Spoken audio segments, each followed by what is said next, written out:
So in this video, we are going to test to find out if this ANACOANDA filter actually does a good job of filtering out large debris, or if it's just a good way of putting microplastics into my water. So stick around to find out.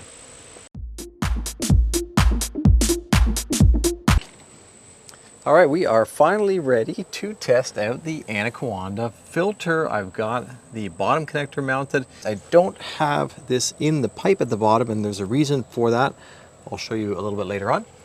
This is connected here to this Uniseal grommet, or sometimes they're called a bulkhead fitting, and that's just with Teflon tape on that side there. That seems to do a pretty good job of sealing that connection. That also makes it removable. And one of the ideas with this design is that this can be taken out, flipped upside down to completely disconnect it or stop it from working, and that's for the winter shutdown. This both acts as the way that the water can enter into the barrel, but also when the barrel fills up high enough, it can no longer enter and it has to go back down this downpipe. So there is one little problem, and that is that we're not supposed to be getting any rain. So the plan is that I'm going to take this pump, I'm going to connect my hose to the one end, and then I can plunge it into the barrel, which is about half filled with water. Each of these is still about half filled with water, and I showed that in the previous video, how I connected all these together with the Uniseal bulkhead fittings.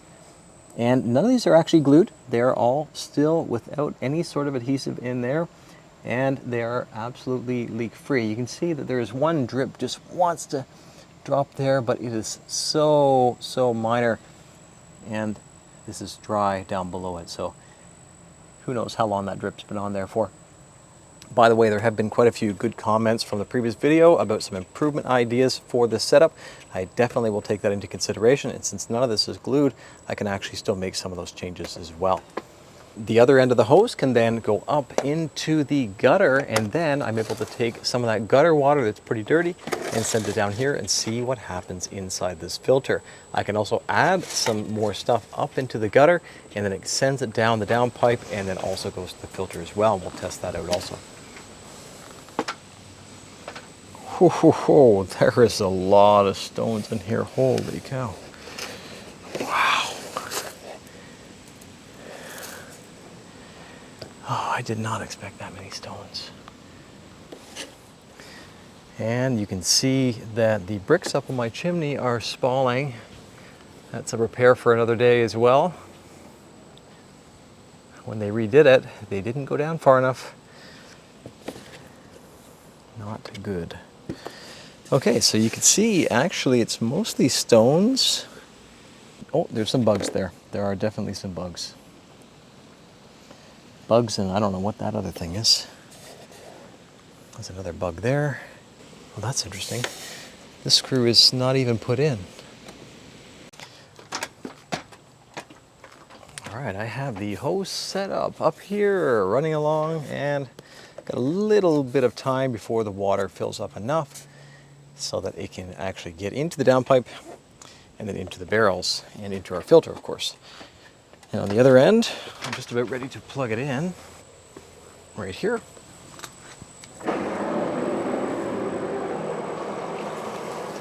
Whoa, it's coming down quick. Holy cow.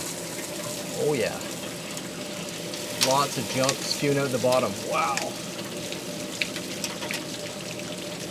Still a decent amount of water coming out of the pipe, where you can see what's going on in the filter. There, that's good. It looks relatively clean. There's still going to be some small stones getting in there. Oh yeah, good amount.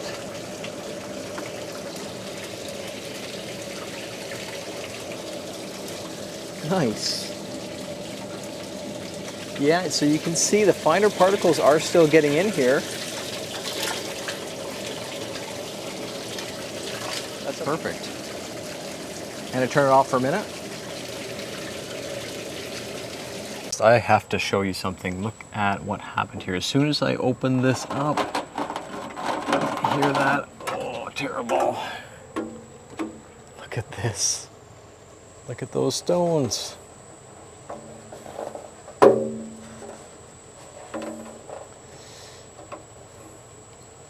Wow. Probably magnets are not going to work so well. So I'll just clean these off so I can mate these properly again, and we will continue the test. There were a lot of comments from the first video on this filter about microplastics. The comments weren't particularly useful because they just said the word microplastics, and I'm not really sure what that means exactly. Do people think that this is supposed to be adding microplastics into the water, or will it wear down over time and that's what's going to add microplastics? I don't really know. Or maybe the entire system, because the barrels are plastic, the pipes are plastic, all that type of thing. So I could use some clarification on that. I have responded to quite a few of those comments as well, asking for a little bit more information. But I actually want to show you something just to give you an indication of how big of an issue microplastics really are becoming. So this is compost. This is something that I get every single year, and I've been getting it every year for probably the past 13 or 14 years, and I've had a lot of success with this. It doesn't look very good right now because it is super dry. We haven't had really much rain at all. Plastic, plastic, plastic, plastic, plastic. I don't know what that is. It's polyester or something like that. There is a ton of plastic. If you look really, really close, you can see the small plastics as well. So some of these larger ones aren't actually considered to be microplastics, but eventually they would probably become microplastics. You can see here some more plastic as well. Some of this stuff might be biodegradable bags. I don't really know for sure, but certainly some of it is not. So this is something that on occasion, I was seeing one piece here or there, but this compost is completely filled with plastic. But since I got this, I decided to switch over and just do composting myself the way I used to do it, so that I can completely control what is going in there and the final result of what comes out as well. Maybe you've got some ideas about how I can actually clean this out. I don't really want to go and manually pick it all out, but if I need to, that's what I'm going to do. So moving over to the filter, as far as introducing microplastics, well, anything that... Oh, jeez. There was a carpenter bee in there. So moving over to the filter, as far as this introducing microplastics, I suppose if it wears down over time, or maybe during the 3D printing process, it is adding a very, very fine microplastic to the part, and those will then get introduced into my rain barrels and then into the water supply from there. Now, maybe people are thinking that the entire thing is plastic, the pipes are plastic, the barrels are plastic, all that kind of stuff. So that is what's going to cause the issue with microplastics. So I'm not really 100% sure, but what I will say is that these are just prototypes. It wouldn't really be possible to create something like this, at least for me, without using 3D printing. And maybe the final product could be made from some sort of metal like stainless steel, copper, aluminum, something like that, to avoid that issue. But I'm really curious to know from you where you think the microplastics are actually coming from, or is this a real issue? What I've got now is a little bucket set up at the bottom so we can actually see how many stones are coming in there. I think it's going to be pretty substantial, and like I said before, some of the fine stuff is going to end up in the barrel, but that's actually okay. The whole intent behind this system originally was that something like this was going to be used for microhydro, and it could filter out the large particles and prevent the nozzle from getting clogged up with those larger particles, only allowing some of the finer stuff to get through, which will not clog the system. And of course, this can be improved over time as well. Maybe we can end up with a finer mesh, or some sort of a system where it can go through several stages of filtration as well. Okay, so I'm going to send some water in here into my gutter, and you can see as it gets towards the end there, it gets a lot more filled with stones. So ideally, we'll clean the majority of this out and actually send it down the filter, see how much of it gets captured in that bucket as well. And then we can start to experiment with different materials as well. Maybe a lot of pine needles, a lot of leaves, and that type of thing. Make sure they all get sent down. One solution might also be to add gutter guard, but the issue with gutter guard tends to be the price. So we have 25 or 30 feet here, 40 to 45 feet there, and then the same on the other side as well, maybe even a little bit more because I have the garage out front also. So that's going to be a huge cost to add the gutter guard to all these roof sections, and I think it might be better just to deal with the one filter there, which could be a lot less expensive if we can get that to work properly.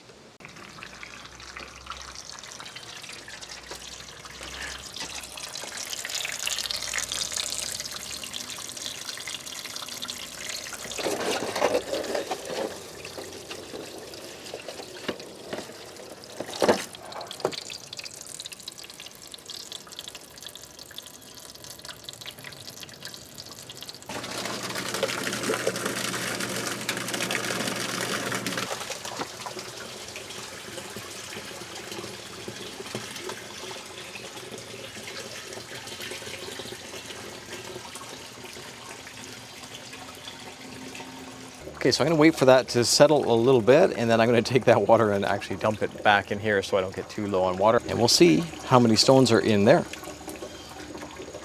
And while I'm waiting for that water to settle, I'm gonna go ahead and grab some pine needles, some leaves, some twigs, and probably some bugs as well. Dead ones.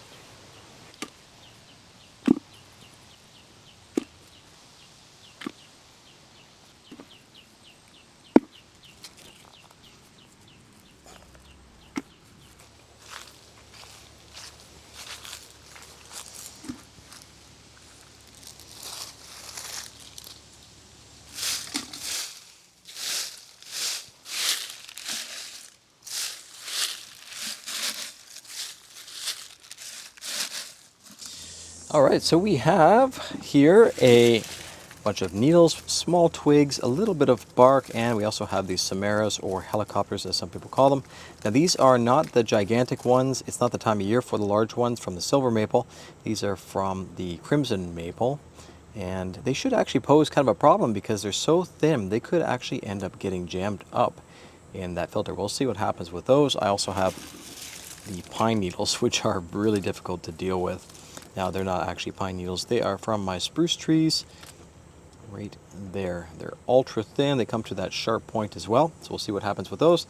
And over here we have a batch of leaves as well. So we'll see what happens with these two. They're a little bit crispy at the moment. We'll just add some water and hopefully that moistens them up nicely. All right, so I'm going to grab that bucket. It is pretty clear on the top now and see what we have. Try not to spill too much water.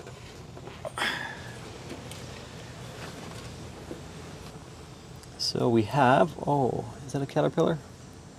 We have a dead caterpillar, unfortunately. I don't know when that came in. Yeah. Japanese beetle, an ant, another beetle of some type. And then down at the bottom, we have a whole bunch of sand and dirt. So I'm gonna skim these off the top, and then I'm gonna pour this water into the barrels to reuse it. Then we'll take a look at what is at the bottom exactly.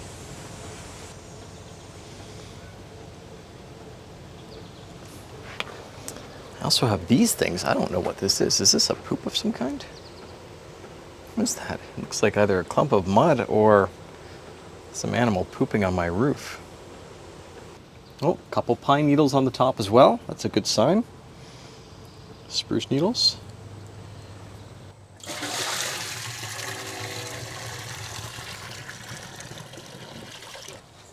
So there's a lot more fine grit in here than I was expecting. There's a lot of stones as well. But I think what was happening was I didn't push all the stones far enough. So I think I'm going to have to go ahead and clean the rest of those stones out of there. I'm going to clean the gutters completely, and then we can test with some of our other materials as well.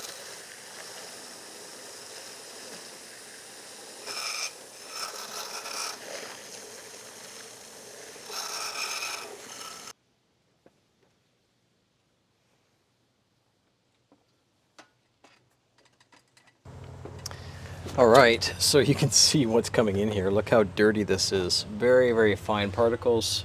I can actually pull some through this pipe and you can get a better look at it.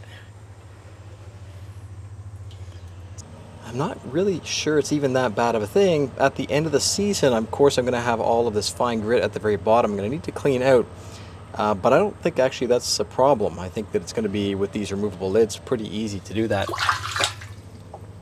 So let's pop this open. I was just about to open it up and I thought, I probably should record this because I think there's going to be a lot of stuff. Let's do the bottom first. And this might actually be 3, 4, or even more years worth of stone that I sent down here.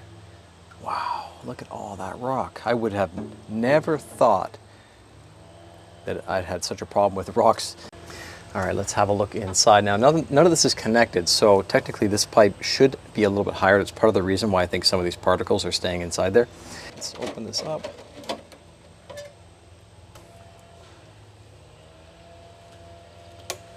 Let's see what it looks like. Oh yeah, quite a lot of rock on the inside there as well. It looks like the rocks are kind of getting jammed in a little bit. Like they're just a bit too big to go through. but just the right size to get wedged in there. So it's not really a great sign, but again, I did put down several years worth of these stones all at once. I just started to pour this out and look how many stones are in here. There's some more on the ground here too. I'm gonna have to clean up. So that's pretty good, all of this.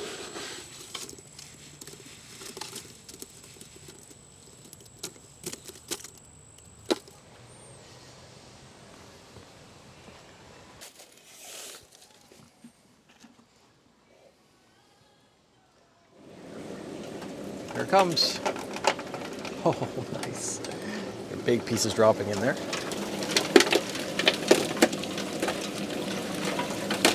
Whoa.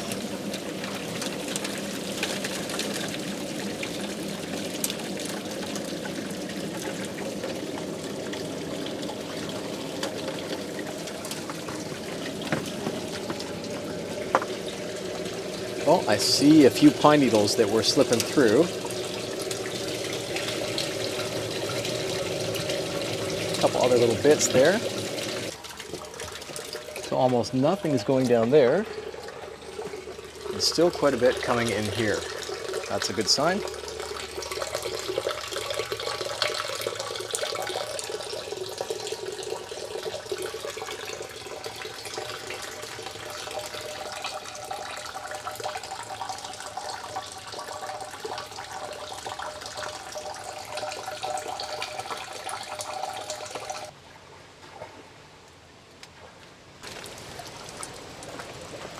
And that is pretty much all of it.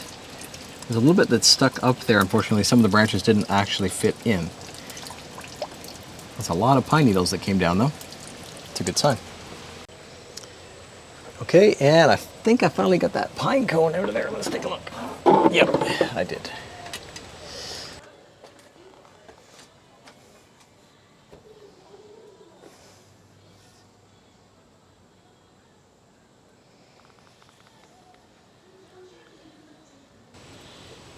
So I would say it did a pretty good job, not 100%. Some of the pine needles actually snuck through, which I'm a little bit surprised.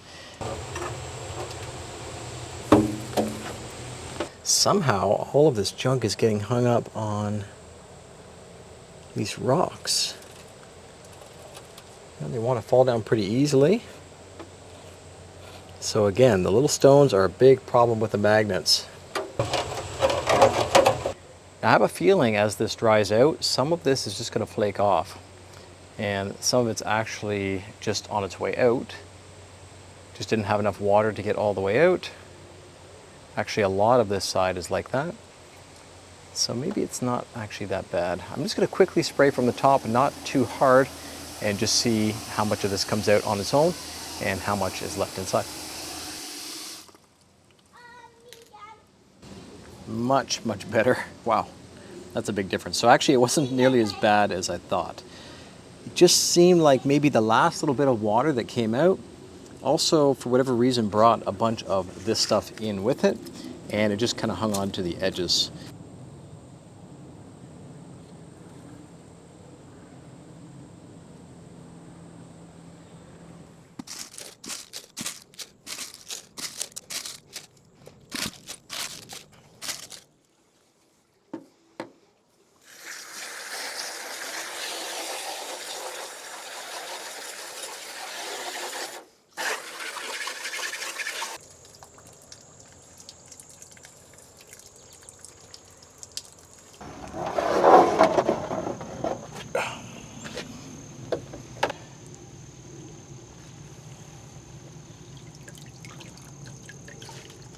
That's a good sign.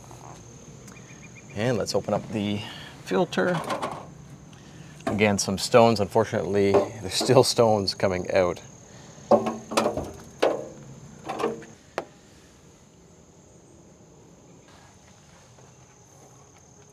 Most of it is just stringy little bits. There are a couple little pieces of leaf just partially stuck in there, but actually not too bad. So I have an idea. It's just experimental at this point, but I actually think it's going to work quite well. Let me clean this thing up first, and then I'll show you what I mean. So let's take a look at how this works right now again, so we can see if there's any area for improvement. So we have some water coming down the downpipe. It's coming around the side. It tends to want to stick to the side. There is a possibility that the downpipe could be completely filled up. And in that case, water is going to come down around the inside. But also in that case, it's probably not important to have that water being redirected to the rain barrels if we're getting that much, because they're going to be filled up within just a minute or two. So as the water comes down, it's effectively sheared off, and as soon as it's sheared off, it travels down this curved surface on the outside, which also overhangs the layer below. So if the water gets to the outside, it wants to continue down the outside, down to the bottom, and then out there as well. And of course, if we flip this upside down, then the opposite happens, where it can no longer exit at all. It can't come out the pipe at all. It's just going to go right down the downpipe. So the issue really boils down to, how do we prevent all of this debris from getting stuck in here, all of these little rocks and anything that is super thin as well. And I have an idea that I'd like to test out. It involves this little piece of mesh. This is just window screen, and this isn't ideal because I think it's a little bit too open. Let's try a pine needle. Yeah, pine needle can actually still go right through. So it's not fine enough, and some of those stones probably could get stuck in here or go right through as well. But what I'd like to try is, if I put a screen on the inside, will it still function properly, or will the screen prevent that shearing action from occurring?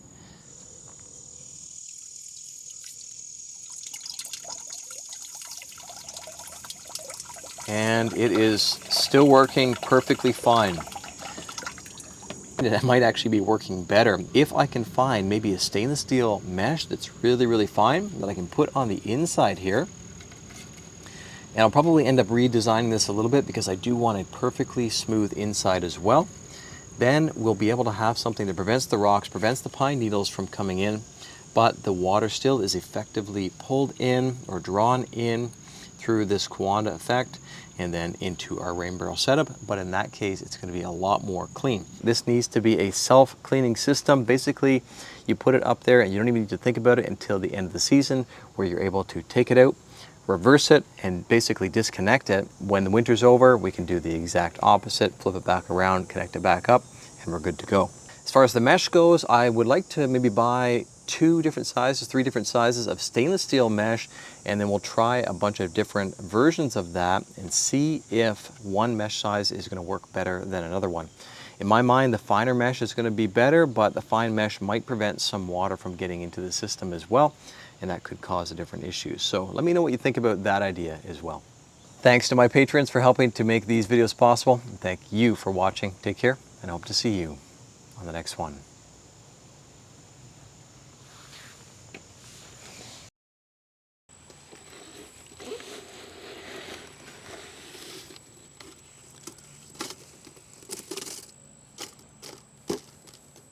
Dual system where we have the shearing action and we have the ANACOANDA.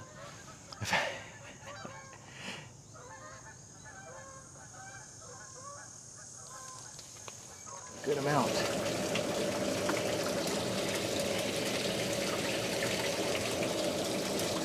Nice.